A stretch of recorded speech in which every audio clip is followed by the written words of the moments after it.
Hello friends, welcome to civil step Himachal. आज mains current affairs session में हम discuss करेंगे टेलीकॉम सेक्टर को।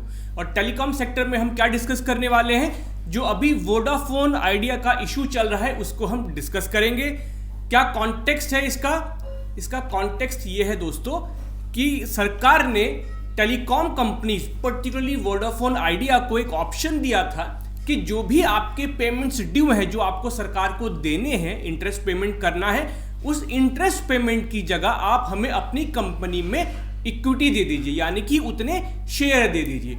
तो इन कंपनीज ने इसको एक्सेप्ट कर लिया है और अब सरकार जो है इन कंपनीज में शेयर लेने जा रही है। सरकार की ओनरशिप यानी कि इक्विटी इन कंपनीज में हो जाएगी। तो कॉन्टेक्स्ट जो मैंने अभी आपको समझाया, several telecom companies opted for government offer to convert interest on deferred spectrum auction payments and adjusted gross revenue into equity. अब ये जो टर्म्स आई हैं, ये सब आपको लग रहा होगा कि बड़ी समझ में नहीं आ रही, बड़ी नई टर्म्स हैं, तो इनको एक एक करके हम देखते हैं। इस इशू का बैकग्राउंड समझना जरूरी है जिससे कि आपको क्लैरिटी आ सके। तो बैकग्राउंड क्या है दोस्तों? पहले जो था टेलीकॉम सेक्टर में एलपीजी रिफॉर्म से पहले यानी कि 1991 से पहले गवर्नमेंट की मोनोपोली होती थी। एमटीएनएल और बीएसएनएल जो है सरकारी कंपनीज सिर्फ यही टेलीकॉम सेक्टर में काम करती थी। 1991 में सरकार ने डिसाइड किया कि हम लिबरलाइज करेंगे। इस लिबरलाइजेशन में टेलीकॉम सेक्टर को भी लिबरलाइज किया गया। जब टेलीकॉम सेक्टर को लिबरलाइज किया गया तो क्या हुआ कि प्राइवेट कंपनीज का पार्टिसिपेशन शुरू हुआ। बाहर की कंपनीज भी इंडिया में आके इन्वेस्ट करना था उनको। तो अब जो ये टेलीकॉम कंपनीज हैं, ये क्या यूज करती हैं? ये स्पेक्ट्रम यूज करती हैं। स्पेक्ट्रम क्या है? जो इलेक्ट्रोमैग्नेटिक वेव्स का यूज करके ये आपको टेलीकॉम सर्विसेज प्रोवाइड करती हैं। जैसे आप बात कर सकते हो, मैसेजिंग सर्विसेज है, इंटरनेट फैसिलिटीज हैं। तो टेलीकॉम सर्विस प्रोवाइडर्स जैसे वोडाफोन, आइडिया, एयरटेल, जियो, ये सब क्या यूज कर रही हैं? ये इलेक्ट्रोमैग्नेटिक वेव्स का स्पेक्ट्रम यूज करती हैं। और वो क्या है? स्पेक्ट्रम एक नेचुरल रिसोर्स है। तो जब नेचुरल रिसोर्स को कोई यूज करता है तो उसको क्या देना पड़ता है? गवर्नमेंट को उसकी फीस देनी पड़ेगी, या कहना चाहिए चार्जेस देने पड़ेंगे। और ये फीस या चार्जेस टेलीकॉम कंपनीज किस रूप में देती थी? एक तो होता है लाइसेंस फी और दूसरा होता है स्पेक्ट्रम के चार्जेस।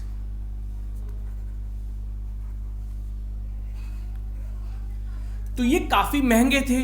तो इन कंपनीज ने सरकार से कहा कि हम देखिए आउटराइटली आपको लाइसेंस फी और स्पेक्ट्रम चार्जेस तो शायद ना दे पाए क्योंकि काफी हाई कॉस्ट है, तो आप हमें रिवेन्यू शेयरिंग मॉडल पर चले जाइए, हम आपको जो हमारा रिवेन्यू होगा उसमें से शेयरिंग कर देंगे। तो सरकार ने क्या कहा कि चलिए ठीक है, हम रिवेन्यू शेयरिंग पे चलते हैं। तो इन टेलीकॉम कंपनीज को जो भी रिवेन्यू आएगा उसमें से पर्टिकुलर हिस्सा जो है वो सरकार को देना पड़ता है। अब ये जो टर्म आई एडजस्टेड ग्रॉस रेवेन्यू यानी कि AGR, एडजस्टेड ग्रॉस रेवेन्यू क्या होता है? देखिए टेलीकॉम कंपनीज जो हैं उनके पास रेवेन्यू कहां से आएगा? जो आपको टेलीकॉम सर्विसेज प्रोवाइड कर रही हैं वहां से आ रहा है, और कुछ इनको नॉन टेलीकॉम सर्विसेज से भी आ सकता है। कि मान लीजिए जियो ने किसी को लोन दिया है, जियो कंपनी ने, तो उसको वहां से इंटरेस्ट आ रहा है, तो उसके लिए वो भी रेवेन्यू है। तो वो क्या हुआ? नॉन टेलीकॉम रेवेन्यू हो गया। और टेलीकॉम सर्विसेज से रेवेन्यू जो आ रहा है वो भी उनका लिए रेवेन्यू है। तो सरकार ने कहा कि टेलीकॉम कंपनीज को जो भी रेवेन्यू आ रहा है, टोटल टेलीकॉम सर्विसेज से भी और जो नॉन टेलीकॉम सर्विसेज है उनसे भी, पूरा जो रेवेन्यू है वो हम मानेंगे कि ये एडजस्टेड ग्रॉस रेवेन्यू है। जबकि टेलीकॉम कंपनीज क्या कहती रही कि देखिए हम सिर्फ आपको टेलीकॉम सर्विसेज से जो रेवेन्यू आ रहा है उसका हिस्सा देंगे, नॉन टेलीकॉम सर्विसेज में से हिस्सा नहीं देंगे। अब सरकार के बीच में और टेलीकॉम कंपनीज के बीच में एक वॉर टाइप शुरू हो गया। मैटर कोर्ट में गया। सुप्रीम कोर्ट ने 2019 में डिसीजन दिया कि जो सरकार की डेफिनेशन है, डिपार्टमेंट ऑफ टेलीकम्युनिकेशन की डेफिनेशन है AGR की, एडजस्टेड ग्रॉस रेवेन्यू की, जिसमें कि वो टेलीकॉम सर्विसेज से जो रेवेन्यू आता है प्लस जो नॉन टेलीकॉम सर्विसेज से रेवेन्यू आ रहा है, दोनों को इंक्लूड करता है, वही डेफिनेशन ठीक है। और टेलीकॉम कंपनीज को इसी में से हिस्सा सरकार को देना होगा। अब इसकी वजह से क्या हुआ कि बहुत सारा पेमेंट जो है वो ड्यू हो गया टेलीकॉम कंपनीज के ऊपर, कि इतना हो गया कि अकेले वोडाफोन आइडिया पे अराउंड 3 लाख करोड़ का या 2 लाख करोड़ का उनको पेमेंट सरकार को करना है, और पुराना रिवेन्यू भी है तो उसके ऊपर उनको क्या देना है, कंपनीज को इंटरेस्ट भी देना है, क्योंकि मैटर बहुत लंबे समय से पेंडिंग था, उन्होंने अपने ड्यूज नहीं चुकाए थे सरकार, और सरकार क्या करेगी, इंटरेस्ट भी लेगी उनसे। तो बहुत ज़्यादा जो है उनको पेमेंट करना है, इंटरेस्ट भी देना है सरकार को। तो इन टेलीकॉम कंपनीज ने क्या किया कि हाथ खड़े कर दिए कि सरकार हम आपको कहाँ से दें, हमारी तो रिवेन्यू स्ट्रीम भी जो है बहुत घाटा होता जा रहा है, इतना अब रिवेन्यू नहीं आ रहा है। ये व्हाट्सएप, फेसबुक जैसी कंपनीज ने जो है हमारा प्रॉफिट जो है वो कम कर दिया है, क्योंकि अब आप व्हाट्सएप से कॉल कर सकते हैं। तो इन कंपनीज का कहना ये था कि कुछ और जो है आप हमें सुझाव दीजिए। तो सरकार ने क्या कहा कि इन टेलीकॉम कंपनीज की, क्योंकि हालत काफ़ी ख़राब है, टेलीकॉम सेक्टर में और भी बहुत सारे इश्यूज हैं, तो उन सबको ध्यान में रखते हुए सरकार ने इनको एक ऑफर दिया कि ठीक है, आप क्या करिए, जो भी प्रिंसिपल अमाउंट है, जो भी पेमेंट करना है, वो हमें आप आज से 4 साल बाद दे देना, 5 साल बाद दे देना, बट जो इंटरेस्ट पेमेंट करना है उस पर, वो उस इंटरेस्ट पेमेंट को हम आपको माफ कर सकते हैं, उस इंटरेस्ट पेमेंट को हम कन्वर्ट कर देंगे किसमें, into equity.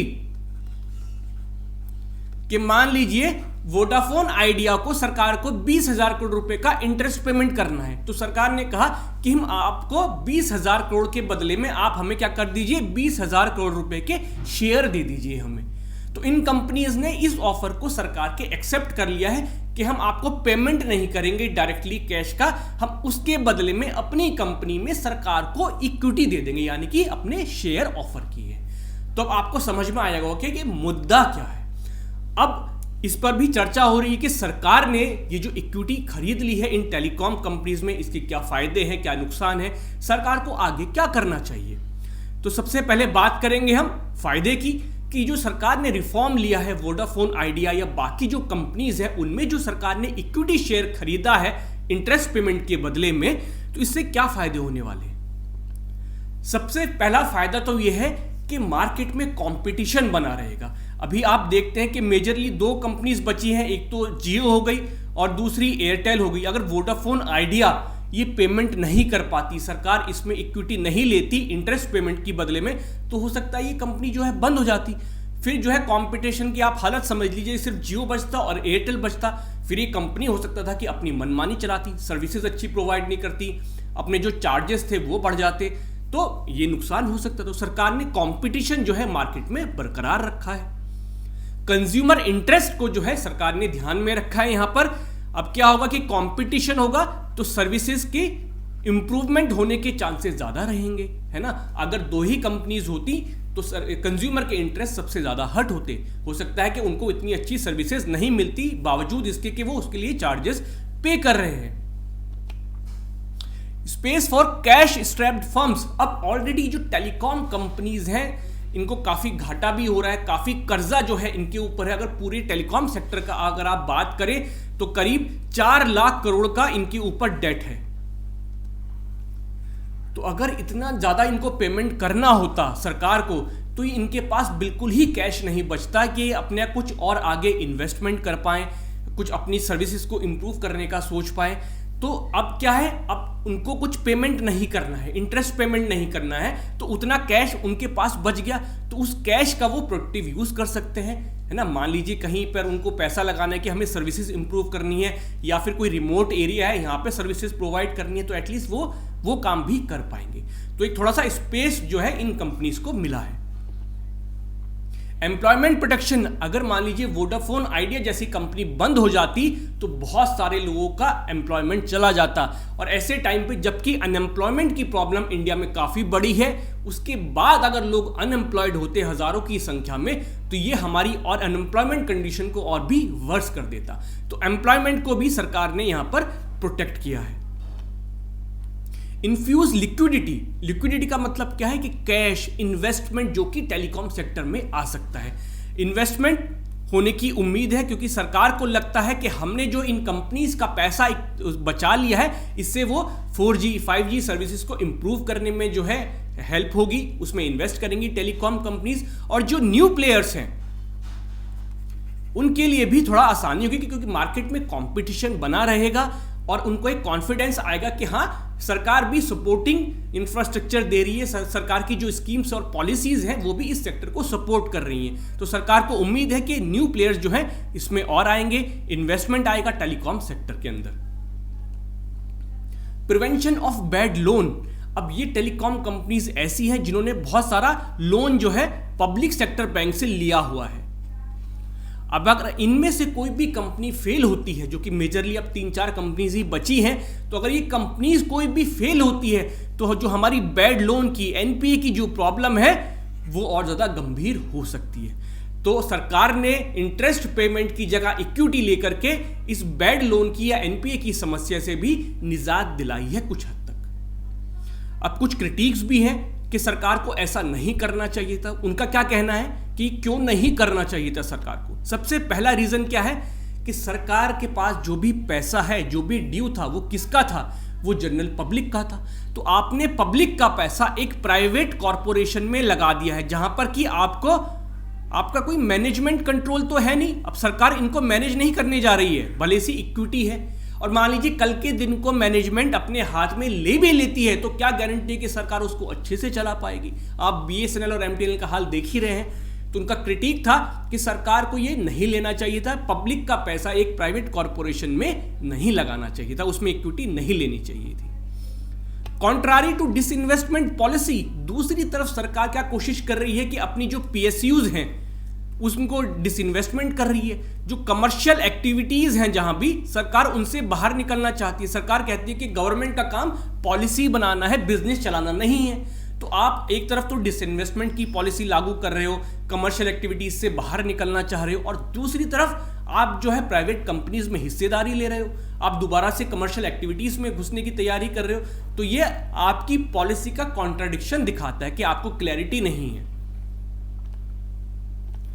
Bad president for struggling companies. अब आपने वोडाफोन आइडिया कंपनी जो थी वो स्ट्रगल कर रही थी पेमेंट करने में, तो आपने उसको इंटरेस्ट पेमेंट की जगह इक्विटी ले ली। ऐसे तो हर सेक्टर में कंपनीज हैं, पावर सेक्टर में भी ऐसी बहुत सारी कंपनीज हैं जिनको बहुत ही लॉस में जा रही हैं, या और भी किसी सेक्टर में कंपनीज हो सकती हैं। तो उनके लिए आपने एक गलत एग्जाम्पल सेट कर दिया है। उनको भी ये लगेगा कि जब भी हमें जरूरत पड़ेगी तो सरकार हमें बचाने आएगी, हमारा इंटरेस्ट पेमेंट माफ कर देगी, या फिर जो हमारे चार्जेस होंगे उनको माफ कर देगी और हमारी इक्विटी खरीद लेगी। तो सरकार जो है एक सेवियर के तौर पर हमारे पास आएगी जब अगर हम बहुत ज्यादा घाटे में चले जाते हैं या बहुत ज्यादा हम स्ट्रगल करेंगे। तो आपने एक गलत एग्जाम्पल जो है सेट कर दिया है। तो ये सारे जो है ड्रॉबैक्स या क्रिटिक्स जो है इस रिफॉर्म के बताए जा रहे हैं। अब सरकार को करना क्या चाहिए कि सिर्फ ये तो जो सरकार ने किया है ये तो आप कहना चाहिए कि एक इमरजेंसी सिचुएशन में एक इमरजेंसी स्टेप है, लेकिन ये प्रॉब्लम जो है अब से 2 साल बाद 3 साल बाद फिर से खड़ी हो सकती है। तो सरकार को जरूरत है कि क्या वे फॉरवर्ड में एक तो कंपटीशन लाने की कोशिश करे और ज्यादा प्राइवेट प्लेयर्स इसमें आए। आपने जो अपनी डिजिटल कम्युनिकेशन पॉलिसी बनाई है 2018, आप उसको इंप्लीमेंट करने की कोशिश कीजिए। आप जो अपने स्पेक्ट्रम के चार्जेस हैं, जो फीस हैं, उनको आप रैशनलाइज करिए। रैशनलाइज करने का मतलब है कि अभी लगता है कि ये बहुत एक्सपेंसिव है ना। दुनिया भर में देखें तो इंडिया में काफ़ी एक्सपेंसिव जो है फीस या चार्जेस जो हैं वो टेलीकॉम कंपनीज को देनी पड़ती हैं। तो आप जो है इन पर सब पर काम करने की ज़रूरत है, सो दैट आप रूट कॉज तक पहुंच पाए प्रॉब्लम के, और दोबारा से ऐसी स्थिति जो है फिर से पैदा ना हो। Thank you so much friends. मुझे उम्मीद है कि आपको अब ये जो इशू था टेलीकॉम कंपनीज का ये समझ में आ गया होगा। नेक्स्ट लेक्चर में फिर से मिलेंगे एक नए करंट अफेयर इशू के साथ। Thank you.